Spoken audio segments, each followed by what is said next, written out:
Olá, galera, tudo bem? Mais uma vez aqui um vídeo entre amigos. Hoje nós vamos ter a participação do professor de História, Jonathan Soares, vai estar aqui comigo. Nós vamos falar hoje sobre a pobreza no Brasil. Mas antes da gente começar, deixa um like aí, se inscreva no canal para dar uma força aqui pro projeto da gente, tá bom? Toda semana 2 vídeos falando de assuntos do cotidiano e sempre com pessoas de uma opinião abalizada, tá bom? Então vamos lá. A pobreza no Brasil, Jonathan, como é que é, companheiro? Primeiramente eu gostaria de esclarecer o que é ser pobre, né? Então eu dei uma pesquisada. Então, você tem, segundo a ONU, uma pessoa pobre é aquela que não tem US$ 1,90 por dia, né? Mais ou menos isso.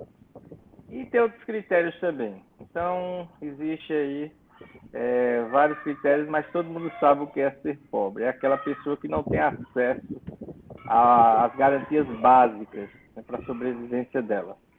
E aí, companheiro Jonas, por que tem tanta gente pobre no Brasil? É uma pergunta difícil assim da gente responder num tempo curto, e é uma pergunta que tem vários cenários, várias respostas para a gente poder analisar e responder, que eu acho que é uma pergunta que muita gente se fez, né? Por que o Brasil é um país tão pobre?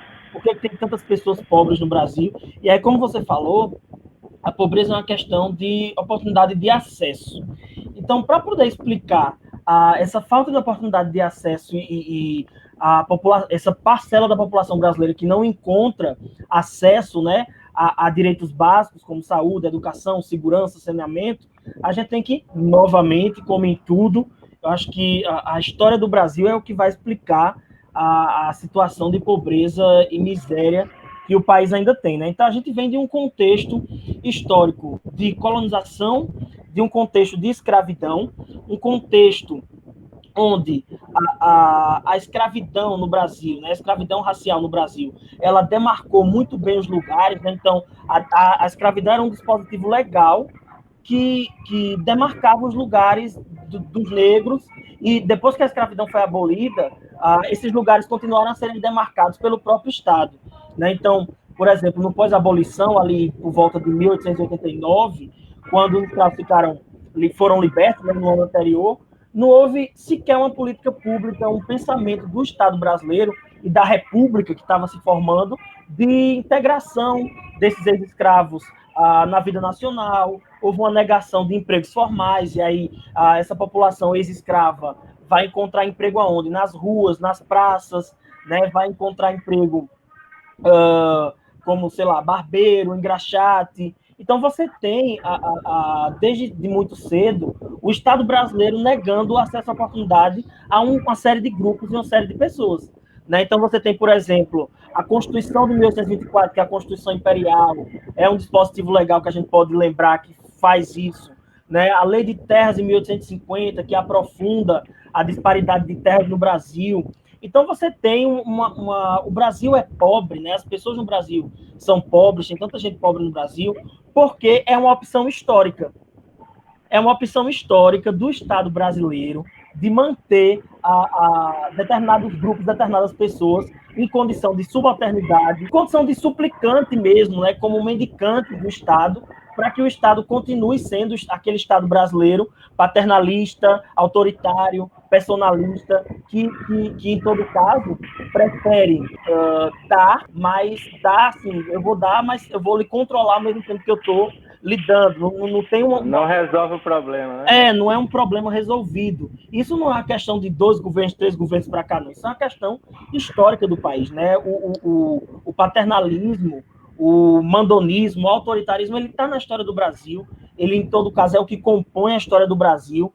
E essa é muito complicado a gente passar mais de, né, resumir essa resposta, mas é basicamente isso. O Brasil tem tanta gente pobre pelas opções históricas, né, que o Estado brasileiro fez e vem fazendo em exclusão desses pobres. É basicamente isso. Então é verdade, assim, pelo nossa história de colonização, a nossa história de escravidão, como você mesmo falou, quando os escravos foram libertos, não houve uma política pública ali para... Eles simplesmente foram colocados na rua né? Então, isso aumentou muito. Outra coisa que ajudou também no aumento da pobreza foi o êxodo rural, né, João? Então, Sim, assim, sim.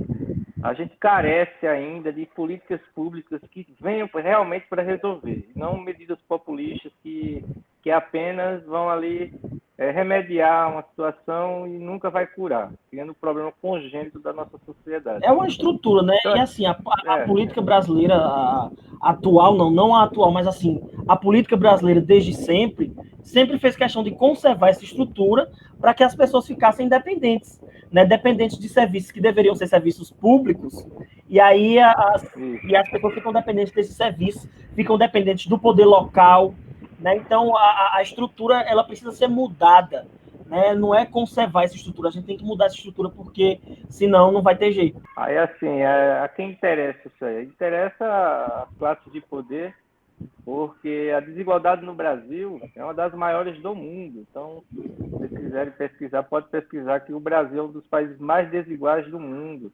Saiu recentemente uma reportagem que 10 famílias tinham a renda do restante todinho da população. Então, assim, é um Se você for abismo social escavocar, gigantesco.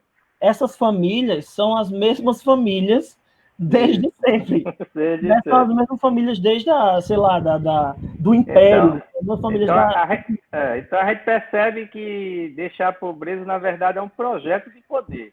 É um projeto de poder porque você vai manipular e vai fazer com que essas pessoas estejam sempre, como o Jonathan falou, nas suas mãos. Né, Jonathan? Então, assim, na sua opinião, para a gente ver aqui, o que poderia ser feito? Porque a gente fala assim, deveria ter políticas públicas, poderia ser... Mas o que, assim, poderia realmente acontecer para tentar minimizar? No contexto atual do Brasil, vamos colocar assim, na conjuntura de forças atual do Brasil, eu acho que pensar em votar melhor, né? A gente escolher governantes que, em todo caso, sejam representantes que entendam que isso precisa ser mudado, transformado através de políticas públicas, né? Uma educação verdadeiramente popular que emancipe a população, que leve a população a pensar, a criticar, a não negar a ciência, a ler, né? A entender o que está lendo. Eu acho que isso é fundamental. É fundamental.